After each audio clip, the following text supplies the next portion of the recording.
The first thing Leo noticed was the silence. It was not the usual quiet of an early Sunday morning. This was a deep, heavy silence. It felt like a blanket covering the whole world. He sat up in his bed and listened. There were no birds singing outside his window. There were no distant cars on the highway. There was nothing. The world had simply stopped making noise. Leo got out of bed and walked to the window, a strange feeling growing in his stomach. He felt a sense of unease, a feeling that something was deeply wrong with the world he knew. He looked outside and his breath caught in his throat. The city was frozen. A delivery truck was stopped in the middle of the street, its wheels halfway through a turn. A woman walking her dog was frozen mid-stride, her hand reaching for a ball that hung in the air. Even the rain had stopped. Tiny, perfect raindrops hung in the space between the sky and the ground. They did not fall. They just stayed there, like tiny glass beads strung on invisible threads. Pigeons were suspended in the air, their wings spread wide as if they were still flying, but they were not moving at all. It was a perfect picture of a moment, but it was a moment that would not end. Leo looked at his wrist. His smartwatch was still working. The screen glowed with the time 7:32 a.m. The seconds ticked by, one after another, in a world that had no seconds. The date read Sunday, June 29th, 2025. It was the only thing in his apartment, in the whole city, that seemed to understand that time was supposed to move forward. He tapped the screen and it responded. His heart rate was high. The watch was a small island of normal in a sea of strange. He felt a small bit of comfort from the familiar glow on his wrist, but it also made the stillness outside feel even more impossible. He dressed slowly, his movements feeling loud in the silent apartment. He put on his coat and shoes, his mind racing. Was he the only one? Was the whole world like this, or just his city? He had to know. He opened his front door and stepped out into the hallway. The air was still and cool. It did not move. He walked down the stairs, his footsteps echoing in a way they never had before. The world was waiting, it seemed, but he did not know what it was waiting for. He felt a mix of fear and a strange kind of excitement. He was an explorer in a world that had stopped turning. Leo walked out onto the street. The frozen scene was even more strange up close. He could see the look of surprise on the face of a man who was about to be splashed by the delivery truck. He could see the joyful bark that was frozen on the dog's face. He walked past the hanging raindrops, careful not to touch them. He wondered if they would feel wet. He wondered if they would break. The world was a museum of a single ordinary moment.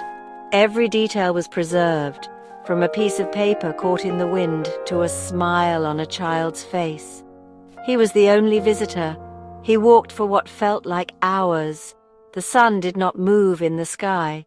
It stayed in the same spot, casting the same long shadows across the silent streets. His watch told him it was now past noon, but the light was still the light of early morning. He felt a deep sense of loneliness. He was completely alone in this frozen world. He called out once, his voice sounding small and weak. "Hello?" he shouted. The sound traveled a short distance and then died. There was no echo, there was no answer. The silence that followed was even heavier than before.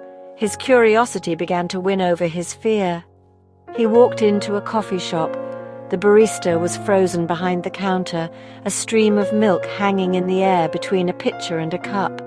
Customers sat at tables. Their conversations stopped in the middle of a word. Leo walked among them, a ghost in their world. He felt like he was seeing something private, something he was not meant to see. He was seeing the small, secret moments of people's lives. It was intimate and unsettling. He was an observer of a life that was no longer living, a witness to a story with no end. He continued his journey through the city, his footsteps the only sound. He passed a park where children were frozen on swings, hanging at the highest point of their arc. He saw a baseball game where the ball was suspended just inches from the bat. Each scene was a small tragedy, a moment of life interrupted. He felt a growing sense of dread. What had caused this, and why was he the only one who could still move? The questions bounced around in his empty mind with no hope of an answer. The silent world offered no clues, only more questions. As he turned a corner onto a quiet residential street, he saw him. A man was standing at the far end of the block, near a large oak tree. He was the first person Leo had seen who was not frozen. Relief washed over him for a second, but it was quickly replaced by confusion. The man was old, with white hair and deep lines on his face. He wore clothes that were worn and faded, but there was something familiar about him.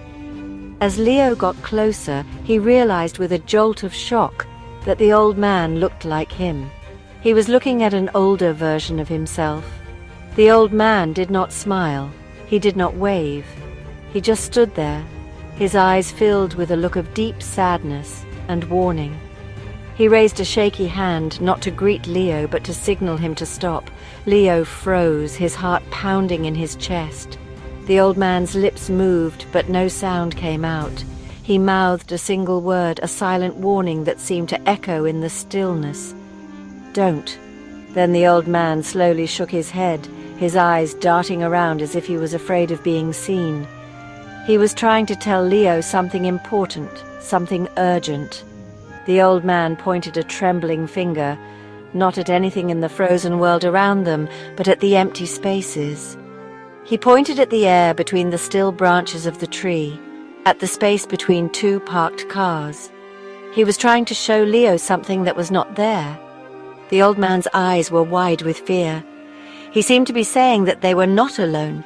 There was someone else here, or something else. They were being watched, but they were being watched from the spaces between the seconds, from the gaps in time itself. Suddenly, Leo saw them, shadows. But they were not normal shadows. They did not stretch from objects based on the unmoving sun. These shadows moved. They shifted and flowed in the corners of his vision. They were dark and thin, like cracks in the fabric of the world. They seemed to be connected to time, not to light. When his watch ticked, the shadows seemed to twitch. The old man saw them too. His face was pale with terror. He knew what they were, and he knew that they were not friendly. The feeling of being watched was now a terrifying reality. The world began to change. It did not unfreeze in the way Leo expected. There was no sudden return to motion. Instead, there was a quiet sound, like a tape player being rewound. It was a low, humming noise that grew louder and louder. The world started to move, but it was moving backward. The pigeons that were frozen in the air began to fly backward, their wings beating in reverse. The hanging raindrops started to rise, flying back up into the clouds from which they had fallen. The world was not starting again. It was undoing itself. Leo stood in shock as the scene around him played in reverse. The delivery truck that was frozen mid-turn slowly straightened out and began to roll backward down the street. The woman walking her dog was pulled backward, her hand moving away from the ball that flew back toward her.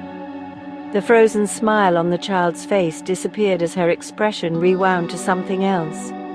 It was deeply unnatural, a violation of the laws of physics and time. It was like watching a film of life being played backward, moment by moment. The world was unmaking itself before his eyes. He looked at the old man. His older self was also being pulled backward, his warning gesture undone as his hand slowly lowered to his side. The look of fear on his face was replaced by the neutral expression he had before he saw Leo. He was being erased from this moment, pulled back into the time he came from. The silent warning was gone, but the memory of it screamed in Leo's mind. "Don't move, you are being watched."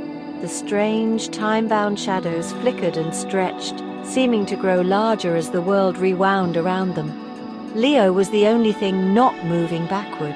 He was an anchor in a river of reverse time. The world was unfreezing, but it was becoming more chaotic, more wrong. He felt a powerful pull, as if time itself was trying to drag him backward with everything else.